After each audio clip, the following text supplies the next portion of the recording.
1943년 1월 7일 뉴욕의 한겨울, 화려한 마천루들이 즐비한 맨해튼 한복판에 호텔 뉴요커가 서 있습니다. 그 호텔의 33층 3327호 2평 남짓한 좁고 어두운 방, 그곳에 한 노인이 침대 위에 웅크린 채 싸늘한 주검으로 발견됩니다. 그의 나이 86세, 가진 것이라곤 낡은 옷가지 몇 벌과 방 안을 가득 채운 정체불명의 설계도면들 뿐이었습니다. 그가 숨을 거둔 직후 미국 정부 요원들 FBI이 들이닥쳤습니다. 그들은 노인의 방에 있던 모든 서류를 급하게 압수해 갔습니다. 이것은 국가 기밀이다. 이 기술이 세상에 알려지면 전쟁의 판도가 바뀐다. 도대체 이 노인이 누구길래 죽는 순간까지 FBI 감시를 받아야 했을까요? 그는 우리가 매일 쓰는 전기를 만든 사람입니다. 우리가 쓰는 스마트폰의 무선통신 기술을 100년 전에 예언한 사람입니다. 일론 머스크가 가장 존경하여 자신의 회사 이름으로 삼은 남자 니콜라 테슬라. 그는 시대를 너무 앞서간 죄로 평생을 조롱과 가난 속에 살아야 했습니다. 경쟁자 에디슨에게 철저히 짓밟혔고 투자자들에게 배신당했으며 결국 비둘기만을 친구 삼아 쓸쓸히 떠나갔습니다. 미래는 진실을 말할 것이다. 현재는 그들의 것이지만 미래는 나의 것이다. 오늘 우리는 20세기를 발명했지만 역사책에서 지워져야 했던 한 천재의 고독한 삶을 디깅합니다. 성공의 차이는 1%의 디테일에 있습니다. 세상을 깊게 파고드는 채널 디깅입니다. 오늘 디깅에서는 인류 역사상 가장 불행했던 천재 니콜라 테슬라의 7가지 결정적 디테일을 파헤칩니다. 첫째, 에디슨에게 사기당하고 평생의 라이벌이 된 전류전쟁의 서막. 둘째, 100년 전에 이미 스마트폰과 무선 인터넷을 예언했던 소름돋는 통찰력. 그리고 마지막 7번째, 그가 죽기 직전 전 재산을 털어 흰 비둘기 한 마리를 살려내려 했던 가슴 아픈 사랑 이야기까지. 당신은 천재의 삶이 축복인지 저주인지 다시 한번 생각하게 될 것입니다. 이야기는 1884년 미국 뉴욕 항구에서 시작됩니다. 세르비아, 크로아티아 출신의 가난한 청년 니콜라 테슬라가 배에서 내립니다. 그의 주머니에는 단돈 4센트와 자작시 몇 편, 그리고 추천서 한 장이 들어있었습니다. 그 추천서에는 이렇게 적혀 있었습니다. 내가 아는 천재는 딱 2명인데 한 명은 에디슨 당신이고 나머지 한 명은 이 청년입니다. 테슬라는 당대 최고의 발명가이자 사업가였던 토마스 에디슨의 회사에 입사합니다. 그는 에디슨을 우상처럼 존경했습니다. 하지만 그 존경심은 곧 증오로 바뀝니다. 당시 에디슨의 회사는 기술적인 난관에 봉착해 있었습니다. 직류 DC 모터가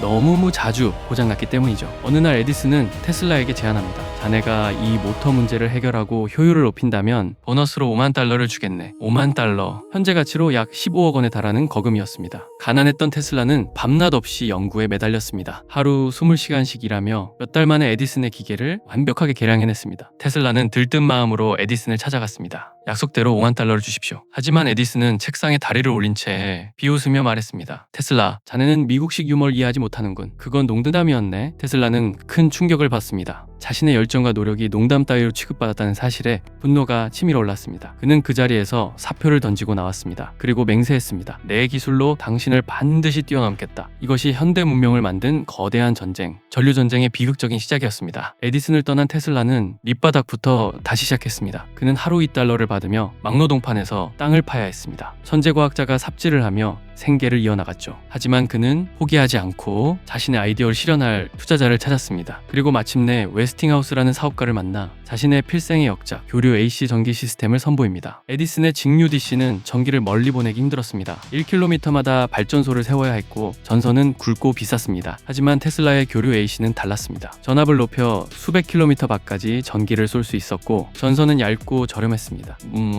누가 봐도 테슬라의 교류가 압도적으로 효율적이었습니다. 세상은 점점 테슬라의 방식에 주목하기 시작했습니다. 위기를 느낀 에디슨은 추악한 짓을 벌입니다. 바로 공포 마케팅이었습니다. 에디슨은 사람들에게 교류 전기가 위험하다는 것을 보여주기 위해 끔찍한 쇼를 기획합니다. 동네의 개와 고양이를 잡아다가 교류 전기로 감전시켜 죽이는 공개 실험을 한 것입니다. 그것도 모자라 서커스단의 코끼리를 전기로 죽이고 최초의 전기의자 사용 집행에 교류 전기를 사용하도록 로비했습니다. 보십시오. 테슬라의 전기는 살인 기술입니다. 에디슨은 테슬라를 미치광이 과학자로 몰아갔습니다. 언론은 에디슨의 편이었습니다. 테슬라는 하루아침에 동물을 학대하고 사람을 죽이는 기술을 만든 매드 사이언티스트가 되어버렸습니다. 하지만 진실은 가려지지 않았습니다. 1893년 시카고 만국 박람회, 테슬라는 자신의 교류 전기로 박람회장 전체를 대낮처럼 밝히는 기적을 보여줍니다. 수십만 개의 전구가 동시에 켜지는 장관 앞에서 에디슨의 흑색 선전은 무력해졌습니다. 결국 전류 전쟁의 승리자는 테슬라였습니다. 오늘날 우리가 콘센트에 꽂아 쓰는 전기는 바로 테슬라가 만든 그 교류 전기입니다. 전류 전쟁에서 승리했지만 테슬라에게 남은 것은 빚더미뿐이었습니다. 그의 파트너였던 웨스팅하우스는 에디슨과의 소송 비용 때문에 파산 위기에 처했습니다. 투자자들은 웨스팅하우스를 압박했습니다. 테슬라에게 줘야 할 특허 로열티 계약을 파기해라. 그렇지 않으면 투자를 끊겠다. 당시 테슬라가 맺은 계약대로라면 그는 전기가 팔릴 때마다 1마력당 2.5달러를 받게 되어 있었습니다. 이 계약이 유지되었다면 테슬라는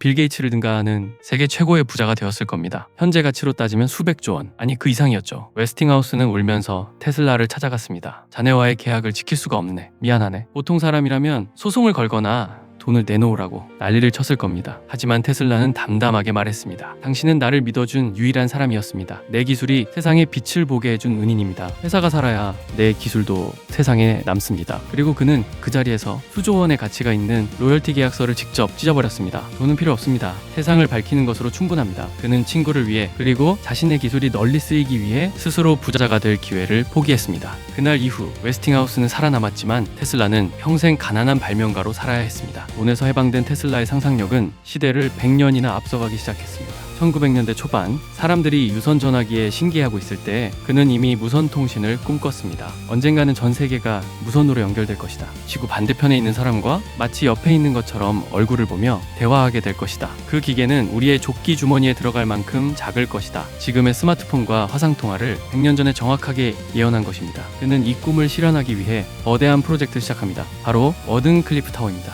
뉴욕 롱아일랜드에 세워진 거대한 철탑. 그는 이 탑을 통해 전 세계에 무선으로 전기를 보내려고 했습니다. 지구라는 거대한 자석을 이용해 어디서나 공짜로 전기를 쓸 수 있게 만드는 것. 그것이 테슬라의 최종 목표, 무선 전력 송신이었습니다. 하지만 이 꿈은 자본주의의 벽에 부딪힙니다. 당시 최고의 금융가였던 JP 모건이 투자를 끊어버린 것입니다. 전기를 공짜로 쏜다고? 그럼 나는 어디다 계량기를 달아서 전기요금을 받나? 돈이 되지 않는 기술은 필요 없다. 투자자들은 냉혹했습니다. 결국 워든 클리프 타워는 고철로 팔려나갔고 테슬라의 꿈은 미완성으로 나왔습니다. 만약 그때 테슬라가 성공했다면 지금 우리는 충전기 없이 배터리 걱정 없이 스마트폰을 쓰고 있었을지도 모릅니다. 천재성만큼이나 그의 기행도 심해졌습니다. 그는 극심한 강박증에 시달렸습니다. 그는 모든 행동을 할 떼삼이라는 숫자에 집착했습니다. 건물을 들어가기 전에는 그 건물을 3바퀴 돌았고 호텔 방 번호는 반드시 3으로 나누어 떨어지는 방만 썼습니다. 그가 죽은 방도 3의 배수입니다. 식사를 할 때는 반드시 18장의 냅킨으로 식기를 닦아야 했습니다.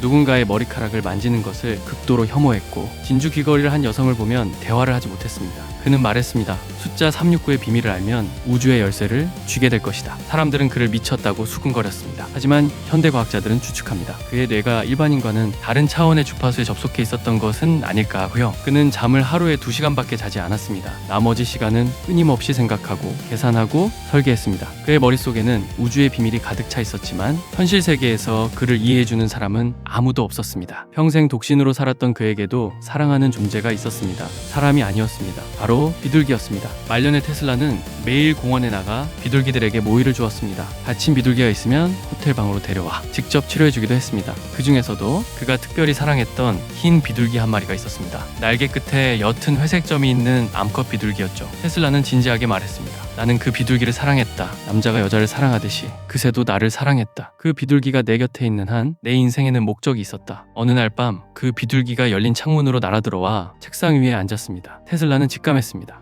아, 얘가 떠나려나 보구나. 그는 비둘기의 눈에서 강렬한 빛이 뿜어져 나오는 것을 보았다고 합니다. 그 어떤 램프보다도 밝고 눈부신 빛이었다고. 그리고 비둘기는 그 자리에서 숨을 거뒀습니다. 테슬라는 충격을 받았습니다. 그는 전 재산을 털어 최고의 조류 전문가를 불러 비둘기를 살려보려 했지만 소용없었습니다. 비둘기가 죽은 후 테슬라의 눈빛에서 생기가 사라졌습니다. 내 연구는 끝났다. 이제 더 이상 할 일이 없다. 지구상에 그 누구와도 소통하지 못했던 고독한 천재가 유일하게 교감했던 존재. 그것은 작고 하얀 새 한 마리였습니다. 1943년 제2차 세계대전이 한창이던 때 테슬라는 호텔방에서 쓸쓸히 생을 마감했습니다. 그가 죽자마자 미국 정부는 기민하게 움직였습니다. FBI 요원들이 호텔로 들이닥쳐 그의 금고를 열고 모든 연구 자료를 트럭에 실어갔습니다. 그들이 찾던 것은 죽음의 광선, 데스 레이라 불리는 입자 빔 무기 설계도였습니다. 테슬라가 말년에 연구했던 비행기 수천 대를 한 번에 격추할 수 있다는 무기였죠. 정부는 그의 연구 자료를 1급 기밀로 분류했습니다. 그렇게 테슬라의 마지막 유산은 세상에서 자취를 감췄습니다. 그의 장례식에는 2,000명이 넘는 사람들이 모였지만 그의 통장에는 빚밖에 남아있지 않았습니다.